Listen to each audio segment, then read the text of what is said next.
The adrenaline surged through my veins, my grip tightening on the sleek black access card that belonged to the hotel I had built with my own hands, while my younger brother Marcus stood planted firmly in front of the grand glass doors as if he were the owner. From inside, I could hear the booming laugh of my father echoing through the atrium of the Monarch Pearl, the very hotel whose marble floors I had selected, whose chandeliers I had commissioned, whose empire I had created. And yet here I was, barred outside like an uninvited stranger. "You really think you're coming in here, Lydia?" Marcus sneered, his tone laced with arrogance as he straightened the lapels of his cheap imitation designer suit, a knockoff I instantly recognized since my stylist had joked about those fakes last month. "This is the Monarch Pearl. The tasting menu costs more than your entire paycheck. Don't embarrass yourself." If only he knew that I had written that very menu alongside a Michelin-starred chef I personally recruited. "He's my father too," I said, my voice calm but steady, though the small envelope in my clutch suddenly felt heavy. Inside it was the deed to a sprawling villa along the Amalfi Coast, one of the monarch's most exclusive properties. "My name is Lydia Carrington. I'm 39, a hospitality mogul, and this is the story of how I took back the place I rightfully owned." My mother's shrill voice sliced through the tension as she stepped out from behind Marcus. "Lydia, we already told you. Don't come here. Don't humiliate the family." She eyed me with disdain, her lips pursed as if my very presence was offensive. Just this morning she had texted me, "Don't come to your father's birthday. It's at the Monarch Pearl. You can't afford it. Don't shame us." I held up the small envelope. "I came with a gift." Marcus barked a laugh. "What is it? A coupon book? A gift card from some discount chain?" He smirked, tilting his head with condescension. My mother narrowed her eyes, glancing at my simple clutch, a handcrafted Italian leather piece that had cost more than Marcus's new condo. "Whatever it is," she said sharply, "I'm sure your brother's gift is more suitable. He just became senior partner at his firm, you know." I knew all right. Just yesterday, my real estate division had informed me that his firm was struggling to finalize a lease in one of my premium office towers, a lease they desperately needed but could barely afford. "Marcus is doing so well," my mother gushed, clearly enjoying the chance to exalt him in front of me. "New penthouse, luxury car, wonderful fiancé from an excellent family. And you, Lydia? At least you're trying." I thought about my private estate overlooking Lake Como, my fleet of rare vintage cars, and the private jet that had flown me here this morning. "Yes, Mother, at least I'm trying." Marcus looked me over with a mocking grin. "And that dress, did you pull it from a clearance rack? This is the Monarch Pearl, Lydia, not a diner." I brushed a hand over the smooth silk of my gown, custom made by one of Paris's most sought-after designers, a designer who had refused to create anything for Marcus's fiancée last month. I had overheard the story directly from my stylist. "It's what I could manage," I replied softly. My mother's chin lifted proudly. "You can't come in. Reserve the VIP floor for family and distinguished guests. You don't belong here." The irony almost made me laugh. My VIP floor. The lounge I had personally redesigned last year down to the custom artwork and the imported crystal stemware. "Distinguished guests?" I asked, feigning curiosity. "Yes," my mother said smugly. "The Whitmores.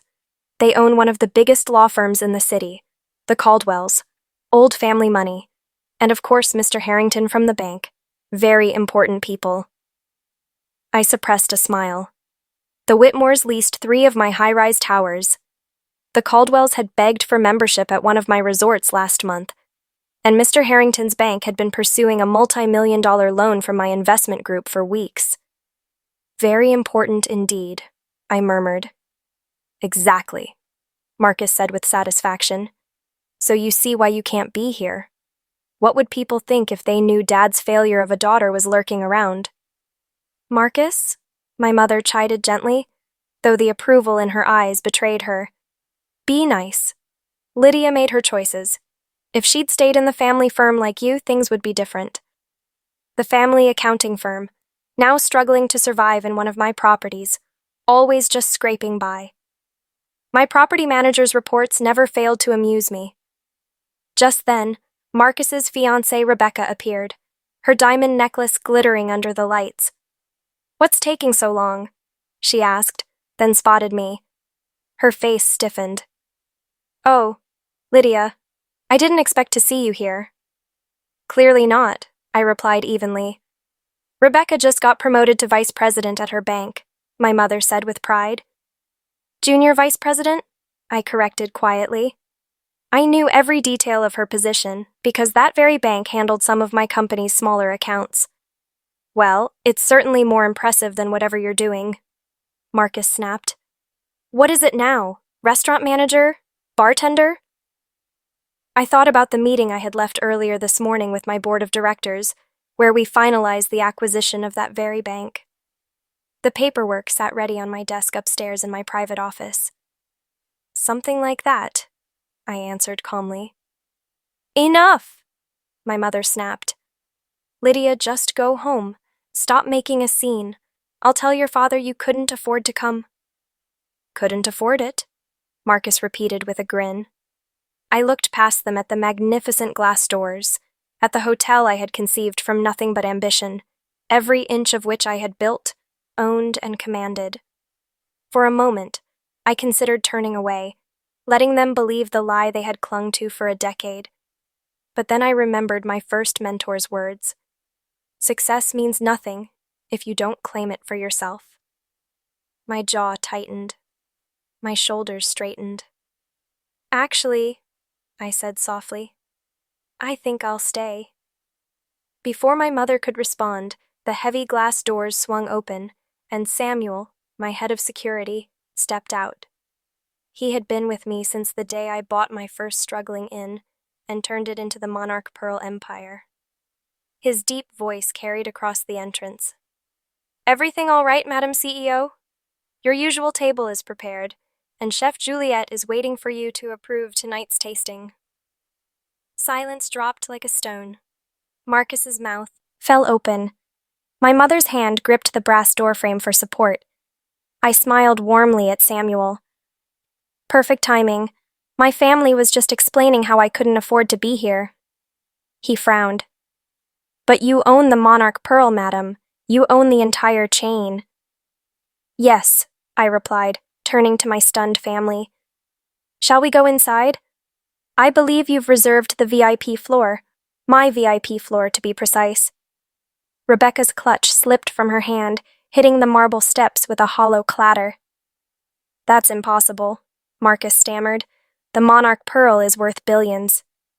"Which makes your remark about me not affording the menu rather amusing," I said, stepping past them into the gleaming lobby. Instantly, the staff straightened, greeting me with respect. "Good evening, Miss Carrington," the concierge called, bowing slightly. "The executive suite is prepared for your father's celebration."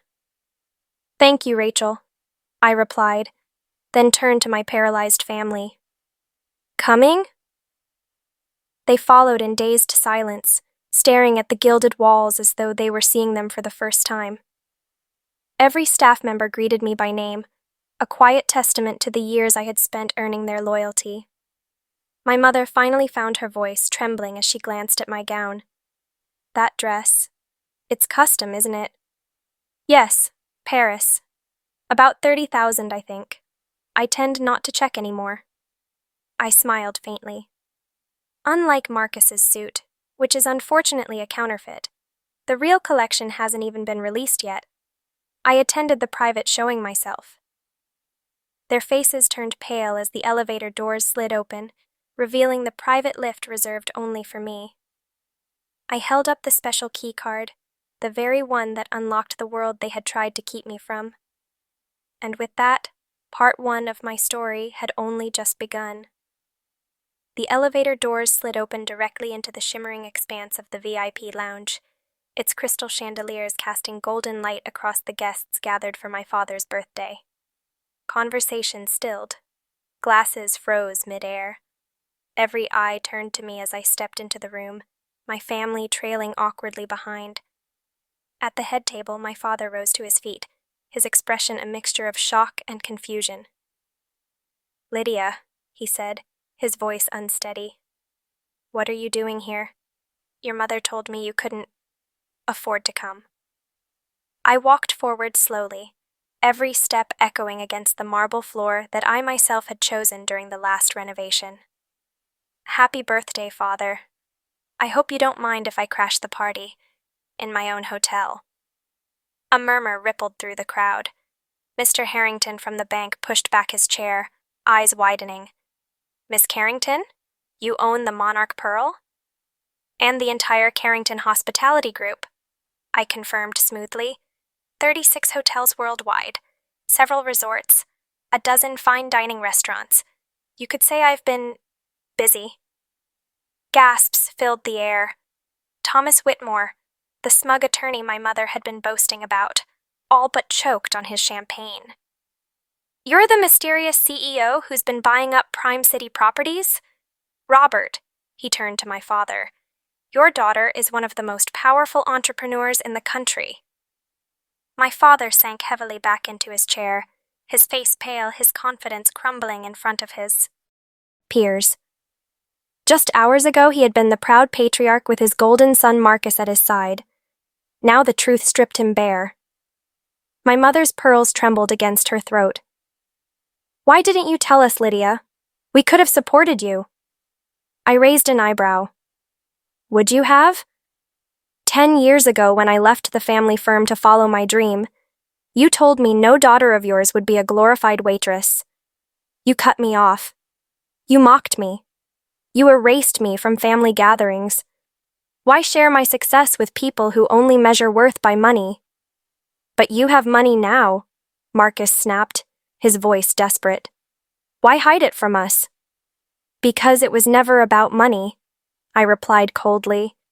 "It was about respect, and you never gave me any until this very moment." Rebecca tried to laugh, though her voice cracked. This can't be real. The villa I tried to rent last summer, the one they said was unavailable." "Mine," I confirmed. "I declined your reservation personally." Her face drained of color. Mr. Harrington rushed closer, suddenly eager.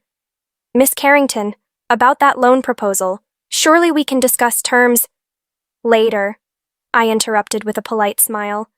"Tonight is about my father, but rest assured, Mr. Harrington, the terms will not be favorable." The Blackwoods, the so-called old money family my mother had proudly invited, practically fell over themselves in their rush to flatter me. "Miss Carrington, we'd be honored if you'd consider granting us membership at your Mediterranean resort." "We'll see," I said smoothly. "Applications are reviewed carefully." Around the room, whispers grew louder. Guests who had once ignored me now vied desperately for my attention. My mother's smile froze in place as she realized the golden circle of influence she had always craved now orbited around me instead of her beloved son. "Everyone, please," I said firmly, raising a hand. "Enjoy the evening. Everything is on the house. My house."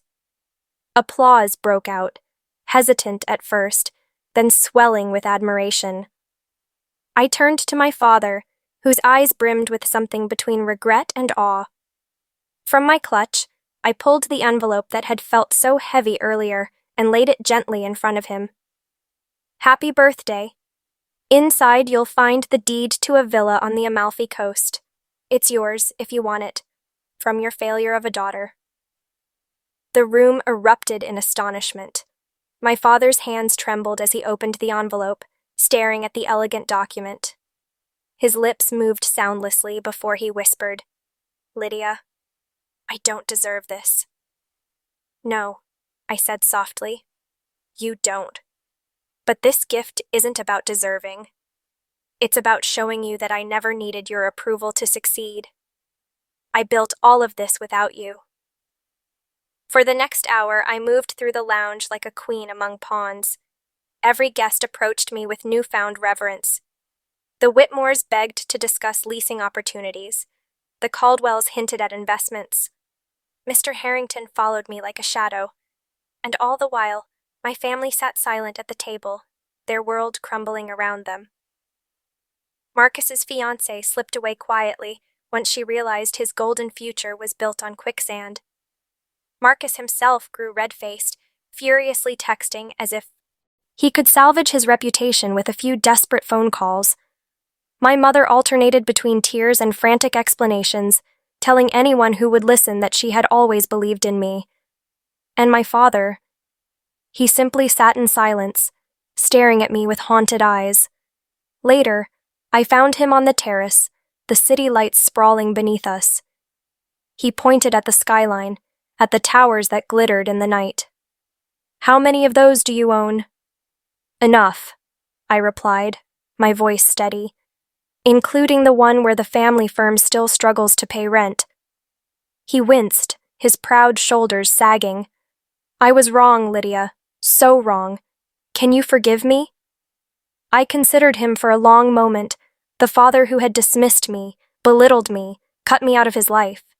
Forgiveness had always felt like a door locked from the inside. "Forgiveness isn't what matters, Father," I said finally. "Respect does.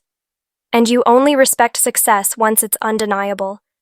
Now at least you can tell your friends your daughter owns the monarch pearl.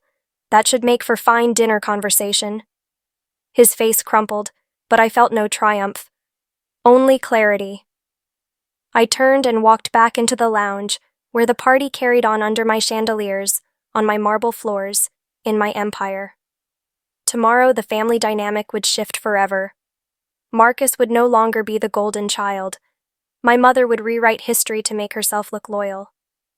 Rebecca would vanish, her ambitions redirected. And my father, he would have to live with the truth that the daughter he had disowned had surpassed him in every way. But tonight? Tonight I claimed my rightful place at the table, a table I had built, a room I had owned, a legacy carved not from their approval, but from my determination, and that was worth more than all the apologies in the world.